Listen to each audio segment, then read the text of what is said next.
stage. He's the VP of Strategy for Omnispace, so please enjoy the presentation. Thank you.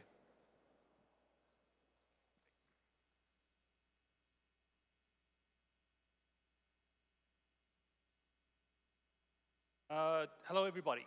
My name is George Soglo, and this is a little bit of closing the loop for me here. Does anybody here, has anybody attended the GTM conference or know what GTM is? Wow, you are a young crowd. So I used to work for a company called Intelsat that used to host the global traffic meeting, and in 2009, GTM and ITW combined.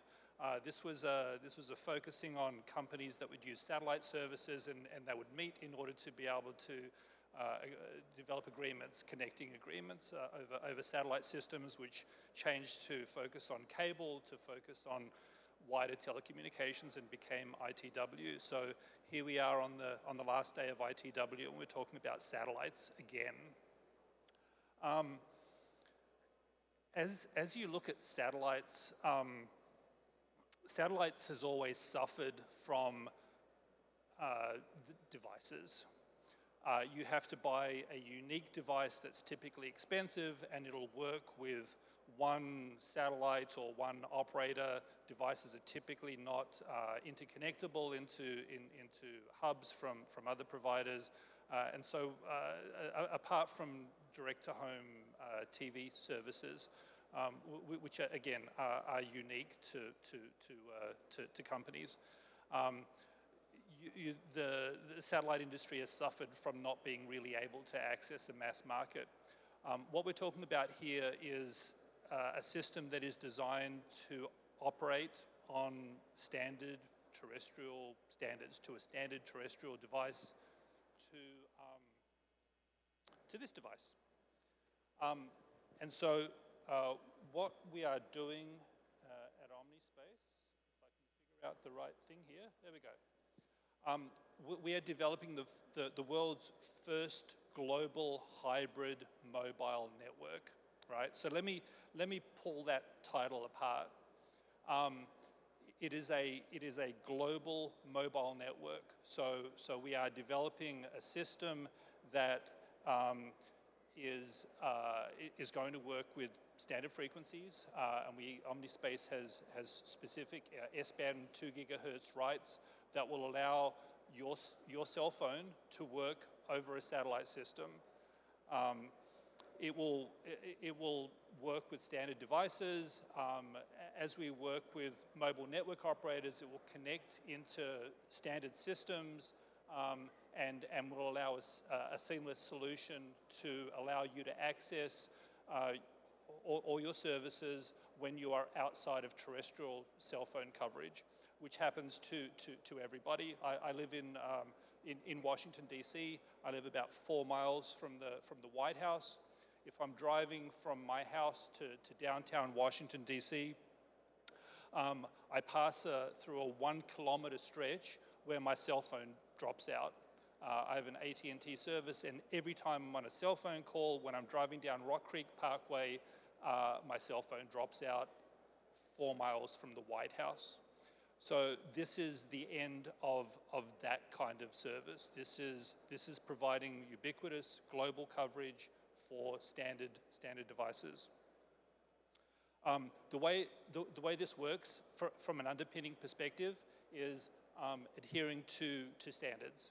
So the system is going to be designed, has been designed to a 5G NTN standard, which is REL 17, which is the current standard, and the expectations of REL 18 for further optimization of the system. We have S-band rights globally. In North America, we have a gap in our coverage, and we have a partner, Legato, who has L-band spectrum that again fits within that standard and is part of the written 5G standard. And to be clear, our device, our solution connects to all standard terrestrial devices. Anybody who has a phone will have a satellite phone without asking for it. So as I said, the system will connect seamlessly to terrestrial networks. When you are inside of terrestrial cell phone coverage, your phone will work the way that it normally works. As you transition outside of that coverage into national parks, into rural and remote areas, it will seamlessly transition to a satellite service. And this is a function of a standard roaming agreement that will exist between Omnispace and your home network provider. Omnispace will exist in the roaming tables for any mobile network operator where we have a relationship.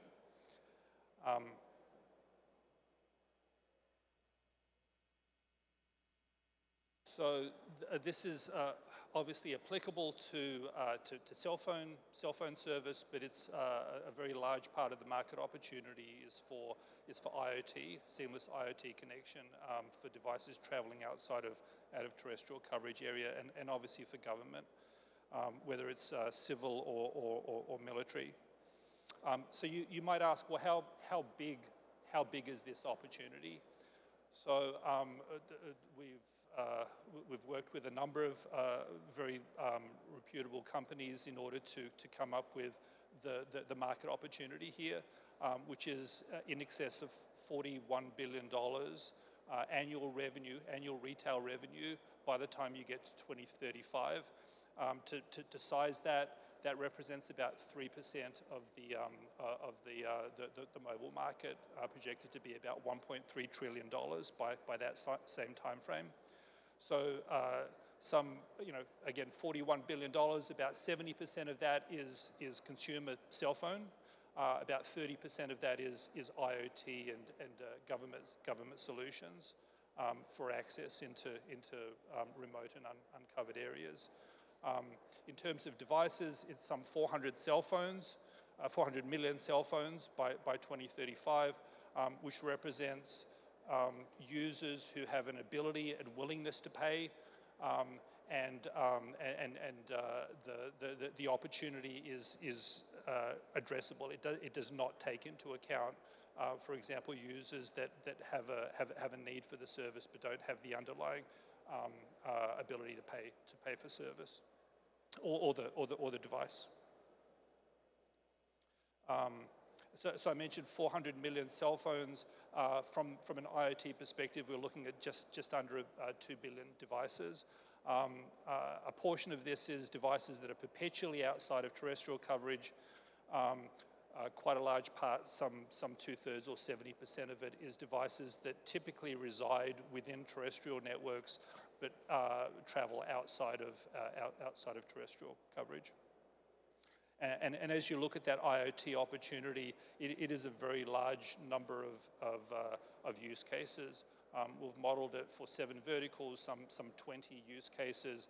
A very large part of the requirement is for vehicles, connected vehicles, passenger vehicles, commercial vehicles, but also you look at very large markets for agriculture, for utilities, for heavy industry, for oil and gas. There's a very broad range and deep range of opportunities here.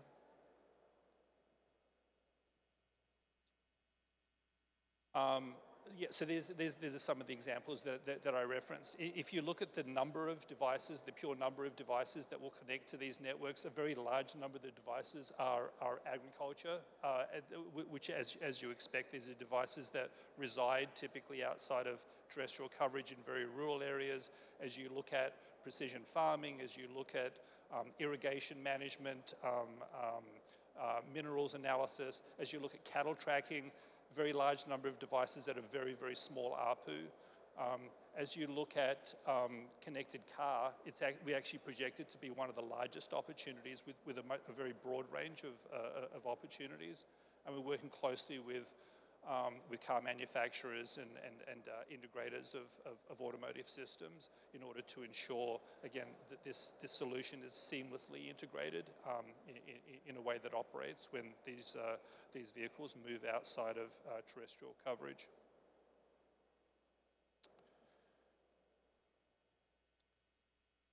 So as I said, the Omnispace solution is the only standards-based global 5G NTN solution. It is predicated on a 5G NTN standard, release 17 and release 18, and there will be future refinements in release 19 in order to make the system more efficient. Although it is foundational on 5G NTN, and we recognize that there will be a convergence to 5G over time, we also recognize that in the near term, not everybody can afford a 5G phone or a new phone. So we are looking at proprietary solutions to enable the system to work in a backwards compatibility sense to existing 2G and LTE networks.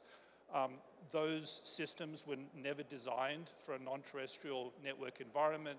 There are going to have to be special things that we're going to have to do in order to correct for latency and Doppler frequency shifting and make sure that these systems work. But ultimately, it will become a more capable and more efficient system as 5G becomes the standard in the 2030s and plus. So Omnispace brings together the right focus on standards and compatibility with terrestrial standards.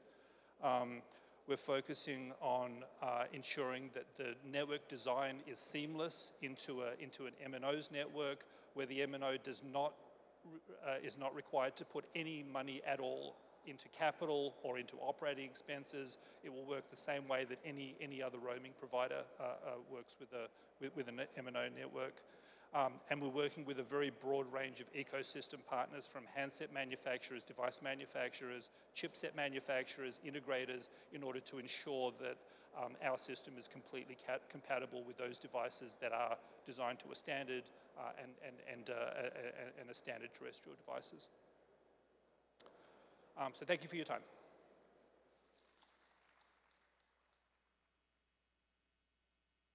Thank you very much.